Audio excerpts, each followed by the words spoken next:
ఆంధ్రప్రదేశ్ కర్నూలు జిల్లా ఎమ్మెగనూరు పట్టణంలో బాబాసాహెబ్ అంబేద్కర్ గారి యొక్క భవనానికి ఎకరం 60 సెంట్లు స్థలాన్ని కేటాయించడం జరిగింది. ఈ స్థలం కేటాయించినటువంటి వ్యక్తి ప్రజెంట్ ఇప్పుడున్నటువంటి ఎమ్మెల్యే గారు.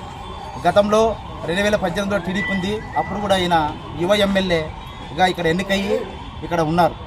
సో ఆయన ఈ స్థలాన్ని కేటాయించడానికి ప్రధాన కారణం ఏమంటే, ఈయన తండ్రి గారు బివి మోహన్ రెడ్డి గారు ఈ ప్రాంతంలో అప్పుడు టీడీపీగా ఆయన పోటీ చేసేటప్పుడు ఆయనకు అండదండలుగా వెన్నుతట్టి ఉన్న వాళ్ళు మా దళితులు, మా బహుజనులు, ఇక్కడ ఉన్నటువంటి కుర్ని పద్మశాలి వాళ్ళు, అలాగే మా ఎస్సీ వాళ్ళు కూడా అందరూ కలిసి ఆయన్ని గెలిపించి ఇక్కడ ఎమ్మెల్యేగా చేశాం బివి మోహన్ రెడ్డి గారిని.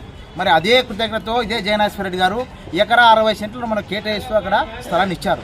మరి అదేమిటి అంటే, ఇప్పుడు ఆ 2018 నుండి ఇప్పటివరకు తీసుకుంటే 8 సంవత్సరాల కాల వ్యవధిలో ఇంతవరకు దానికి స్థలం కేటాయించారు, కానీ ఆ యొక్క స్థలం కబ్జాకు గురవుతూ ఉంది. దాని యొక్క నిఘా ఎవరు అధికారులు కూడా పట్టించుకోవట్లేదు. దాని గతంలో కూడా మేము ఒకసారి బౌండరీ వేశారు, వేరే వెంచర్ వేసిన వాళ్ళు, దాని మీద మేము నిరసన చేసాం, బౌండరీ తీపించాం, దానికి సెక్యూరిటీ కూడా లేదు. మరి ఇదే జయనశ్వర గారిని నేను ఇదే ప్రజా సంఘాల తరఫున అడుగుతా ఉన్నాను, అయ్యా మీరు ఎంత పెద్ద మనసుతో బాబాసాహెబ్ అంబేద్కర్ రాజ్యాంగంలో మీరు ఎమ్మెల్యేగా అయ్యారో, పరిపాలిస్తున్నారో, ఆ భవన నిర్మాణం కోసం మీరు ఆ భూమిని ఎలా ఇచ్చారో మీరు భూమి పూజ కూడా చేయాలని మా యొక్క ప్రజా సంఘాల విజ్ఞప్తి. కాబట్టి మీరందరూ దీన్ని గమనించాలి. మీరే సమక్షంలో మిమ్మల్ని అడుగుతా ఉన్నా, మీ తండ్రి గారి నిర్మాణంతో ప్రతి ఒక్క ఊర్లో మా దళితులు ప్రతి ఒక్క ఊర్లో 2 గ్లాసుల పద్ధతి ఉండేటప్పుడు టీడీపీ వచ్చిన మీ నాన్నగారు ప్రతి ఒక్క విలేజ్లో, ఈ ఉమ్మడి ఎమ్మెనూరు నియోజకవర్గంలో ప్రతి ఒక్క విలేజ్లో ఆయన మాకు పర్యటన చేశారు. మీ తండ్రి గారి యొక్క ఆశయాలకు మేము ఆ రోజు నిలబడ్డాం. మీ తండ్రి గారిని ఎమ్మెల్యేగా చేసుకున్నాం. మీ తండ్రి గారిని ఎమ్మెల్యే చేసుకున్నప్పుడు మేము బాబాసాహెబ్ అంబేద్కర్ యొక్క వివక్షతను మేము ఎదుర్కొన్నాము, 2 గ్లాసుల పద్ధతిని. ఆ రోజు టీడీపీగా మేము ఉన్నాము, మేము ఎన్నో కేసులు భరించాము, ఎన్నో పెట్టుకున్నాము.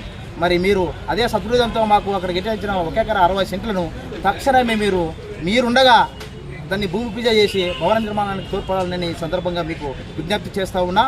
దళిత బహుజన జేఏసీ తరఫున మేము ఒకటే అడుగుతూ ఉన్నాం, గతంలో మా సీనియర్స్ ఎవరైతే ఉన్నారో మాకంటే పెద్దవాళ్ళు, వాళ్ళ వ్యక్తిగత నిర్ణయాలు కాకుండా వేరే దానికి ఏమన్నా వెళ్ళింటే దానికి మీరు ఏమైనా మోకాలు అడ్డేసింటే దయచేసి మీరే సమక్షంలో మీకు స్వీట్గా అడుగుతున్నాయా, ఖచ్చితంగా మీరు అలాంటివి పట్టించుకోవద్దండి. ఇది కేవలం దళితుల యొక్క సంక్షేమం కాదు, బాబాసాహెబ్ అంబేద్కర్ అందరివాడు, ఒక దళిత నాయకుడు కాదు, ఆయన అందరివాడు. ముఖ్యంగా బ్రాహ్మణ స్త్రీల కోసము ఎన్నో జీవాలు తెచ్చినటువంటి వ్యక్తి, ఒక ఆడపిల్ల చదువుకొని ముందుకెళ్ళాలని తెచ్చినటువంటి వ్యక్తి.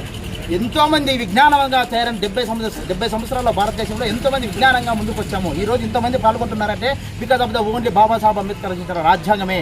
2000 సంవత్సరాలు పరిపాలించిన మన ధర్మంలో ఒక హిందువుకి రామాలయం ఎటువంటిదో, ఒక ముస్లింకి మసీదు మహల్లా ఎటువంటిదో, ఒక క్రిస్టియన్కి జీసస్ ఎటువంటిదో, బహుజన వర్గాలకు బాబాసాహెబ్ అంబేద్కర్ యొక్క స్ఫూర్తి, బాబాసాహెబ్ అంబేద్కర్ కూడా